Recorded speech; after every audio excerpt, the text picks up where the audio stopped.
Hello, je suis ravie de vous retrouver sur ma chaîne YouTube pour vous parler aujourd'hui du fait de trop donner et comme de dire qu'en fait que trop donner, c'est un piège pour l'autre et c'est aussi un piège pour soi. Donc c'est un danger. Ce fait de trop donner, dans le parcours flamme jumelle, on le retrouve avec ce chaser qui déborde tellement d'amour et de désir pour son autre qu'il a cet élan tout le temps vers l'extérieur de donner. Il va donner de son temps, il va donner des cadeaux, il peut donner de l'argent, il s'investit dans la relation, il donne beaucoup. Et en fait, il donne trop. Il donne trop parce qu'en fait, en face, l'autre n'est pas prêt à recevoir autant. Ça lui fait peur. Et donc, c'est là que ça crée un piège parce que celui qui va donner beaucoup, même s'il dit qu'il donne sans attente, il a forcément, ou elle a forcément des attentes de recevoir quelque chose en retour, de l'amour, de l'attention, un peu d'importance. Et pendant un temps, on donne, quelque part, oui, sans attente, jusqu'à un moment donné où ça atteint une limite et où à l'intérieur de nous, ça dit waouh, tout ce que je lui ai donné, j'ai que ça en retour là, c'est cloupinette, c'est miette. Je suis pas d'accord. D'où, à ce moment-là, le ras-le-bol du chaser que vous avez pu voir ou que vous pouvez aller voir dans une autre vidéo. Donc je reviens sur ce fait de donner. Pourquoi est-ce qu'on donne autant? C'est qu'à l'intérieur de nous, on a potentiellement, pour beaucoup, une croyance qui est qu'on est responsable du bonheur de l'autre. Donc, il faut donner. Il faut donner, il faut apporter de la plus-value à l'autre parce qu'on est responsable de son bonheur et aussi de son malheur. Si je ne lui donne pas, il va être malheureux. Eh bien non, nous ne sommes pas responsables du bonheur ou du malheur des autres. Ça, c'est chacun qui se débrouille avec soi-même. Par contre, nous pouvons contribuer au bonheur de l'autre.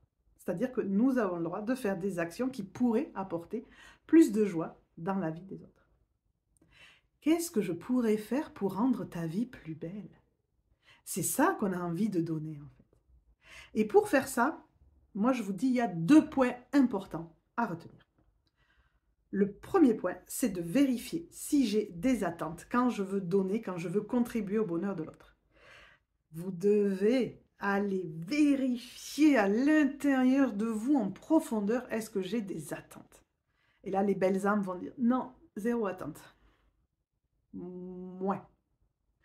Allez vérifier en profondeur. Parce que, quelque part au fond de nous, on a toujours ce désir d'amour, de reconnaissance, de retour sur investissement, je pourrais dire. Et vous avez le droit. Ce que je vous propose juste là, c'est d'en devenir consciente au maximum, consciente, au maximum, de savoir que vous donnez en attendant quelque chose en retour. Parce que si vous en êtes conscient, il y a moins de pièges dans les deux sens. La conscience enlève une partie du piège. La deuxième chose importante, c'est le consentement. On est à une époque où on parle constamment de consentement partout. Et donner sans que l'autre soit consentant de recevoir, ça par contre, ça pose problème à personne. Posez-vous la question, est-ce que j'ai vérifié avec l'autre s'il était OK pour recevoir tout ce que je suis en train de lui donner? Parce que moi, je voudrais qu'il me donne autant que je lui donne, parce que moi, je sens que c'est comme ça que j'ai envie d'être aimé, donc je le donne à l'autre parce que je voudrais qu'il m'aime de cette façon-là. Mais lui, en face, c'est peut-être pas comme ça qu'il a envie d'être aimé. Donc, est-ce que vous avez vérifié si l'autre était d'accord pour que vous lui en donniez autant? Et des cadeaux, et de l'appeler tout le temps, et le temps que vous passez. Est-ce que l'autre est d'accord avec ça? Ce fameux consentement. Parce que pour beaucoup, quand elles arrivent à ce ras-le-bol du chaser là, qui a trop donné, si on leur pose la question, mais est-ce que l'autre t'a demandé de donner tout ça? La réponse, ça va être non. Non, il m'a jamais demandé. Je me suis oubliée, j'ai tout donné, je me suis oubliée dans l'histoire, je lui en veux maintenant, mais il m'avait rien demandé. Donc, essayez de sentir si l'autre consent ou demandez-lui, tout simplement. Je reviens aux attentes. Sentez à quel point on a les attentes et qu'on donne ce qu'on aimerait recevoir. Parce que c'est comme ça qu'on pense que c'est bien de montrer son amour et son affection à l'autre. Donc on donne la forme d'amour qu'on veut recevoir. Sauf qu'en face, l'autre fait la même chose et vous donne une forme d'amour qui lui suffit et qu'il veut recevoir. Nos runners n'ont pas la même façon de donner leur amour, de nous montrer comment ils nous aiment, que nous, les chasers. Sauf que nous, les chasers, on a des œillères, là, hein, comme ça.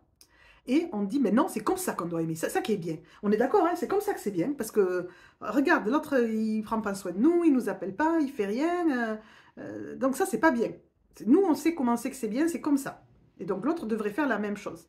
Donc, ça crée un tunnel, ça crée ce piège, et l'autre sent bien en face qu'on a ses attentes. Mais il ne peut pas y répondre, il ne peut pas nous donner la même chose, parce que s'il nous donnait la même chose, il se trahirait. Il trahirait sa façon d'être et de ressentir. Et donc, il se sent piégé. C'est pour ça qu'il va fuir cette relation où on donne trop, parce qu'il sent qu'il ne peut pas nous rendre ce qu'on lui donne. Et notre runner va rapidement culpabiliser de ne pas assez donner. Parce qu'il sent bien qu'il ne me donne pas assez. Moi, j'ai eu des discussions avec mon partenaire, avec mon... C'est pas mon runner, puisqu'il ne me fuit pas, mais avec mon partenaire, mais sur est-ce que ça, je peux te le donner, ou ce serait comment pour toi? Est-ce que tu te sentirais mal si je te donne ça et que tu me donnes rien? On a eu en fait une expérience sur le fait que c'est toujours lui qui vient chez moi, puisque lui, il vit en colocation loin, et quand il vient sur Toulouse, il vient chez moi. Moi, j'ai aucune raison d'aller dans le bled où il habite. Par contre, lui vient régulièrement sur Toulouse. Donc, du fait qu'il vient chez moi, ben, je lui donne beaucoup. Je lui donne un lieu, je lui donne un hébergement, je lui donne des repas, je lui donne la douche. Enfin, non, je ne le lave pas, mais vous avez compris ce que je voulais dire. Donc, je donne beaucoup. Donc, on a vachement échangé là-dessus sur comment il se sentait. Et donc, ouais, à l'intérieur de lui, il y avait un truc où il se sentait un petit peu coupable de ne pas me rendre à la hauteur. Alors, presque, il se demandait qu'est-ce qu'il faudrait qu'il me donne, tu vois, de sa présence, pour que ça semble un peu équilibré. Et donc, on a eu vachement d'échanges là-dessus pour trouver qu'est-ce que moi j'attendais ou pas, et qu'est-ce qu'il était capable de donner, parce qu'il a encore des limites avec des peurs d'engagement qui font que il n'est pas capable de tout donner. Tout ce qui ressemblerait trop à une vie de couple, genre je fais à manger, je fais la vaisselle, le truc, il fait un peu, mais trop, il aurait l'impression de s'être engagé trop vite, trop fort. Donc c'est aussi respecter les limites de l'autre, d'où ce consentement, est-ce que c'est OK pour toi? On échange, on parle et on évolue, rien n'est figé. Tout est mouvement, rien n'est figé. Donc ce qui est à un moment donné d'une façon peut bouger. C'est pour ça que des fois, il y en a qui me disent « Mais oui, mais mon runner, au début, il me donnait beaucoup. » Ben oui, au début, vous donnez beaucoup. Il n'était pas trop conscient du truc. Il n'avait pas trop de peur. Il vivait un peu le truc, la lune de miel. Et d'un coup, les peurs sont remontées. Et il a stoppé. Tout est mouvant, mais dans tous les sens. Il peut y en avoir beaucoup et on rebaisse. Puis, il peut être en bas et ça remonte. Tout est mouvement. Et dites-vous que souvent, dans leurs expériences de vie, nos runners, dans les expériences précédentes, ont énormément donné. Moi, c'est le cas du mien, à son ex. Il s'est oublié là-dedans. En fait, il a été chaser de son ex, si on peut comparer comme ça. C'est souvent les cas. On a souvent vécu des opposés un peu. Il a énormément donné, il s'est oublié là-dedans, il en a souffert, il a eu l'impression qu'il n'était plus lui-même, qu'il ne savait jamais ce qu'elle l'attendait de lui, il a fait plein de compromis. Et donc, il est sorti de là en disant plus jamais je le fais. Mais tellement plus jamais que plus jamais je donne rien, en fait. Il était dans cet extrême et maintenant, il faut qu'il revienne à quelque chose où il se sent à l'aise de donner et où il a plus peur de se perdre là-dedans. Donc, c'est ça que beaucoup de nos runners vivent, c'est cette peur de perdre leur liberté quand ils s'engagent, parce que ça veut dire que si je m'engage, ça veut dire que je dois donner à l'autre cet amour lié à l'engagement, cette façon d'être, et que ce qu'ils ont vécu avant, c'était pas de l'amour inconditionnel. Donc, ils sont un peu paumés, c'est-à-dire qu'est-ce que je dois lui donner, qu'est-ce qu'elle attend, et donc, pouf, le piège se referme. Et ils veulent pas tomber dans le piège. C'est pour ça qu'ils nous fuient, pour la majorité. Donc voilà, 10 petites minutes pour vous parler de ce sujet-là, sachant que ce sujet, on l'a abordé dans un live sur le groupe des femmes phénix, que vous avez le lien dans le descriptif en dessous. Et on y a passé 1h30 dessus. Donc vous imaginez qu'on a eu le temps de développer avec plein d'exemples et plein de situations des personnes qui étaient présentes au live.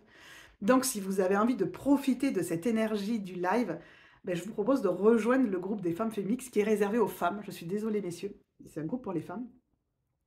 Et comme c'est un lieu sécurisé, safe, ben, ce qui se passe sur le groupe, ça reste sur le groupe. Et sur YouTube, je vous fais des vidéos plus courtes, plus génériques.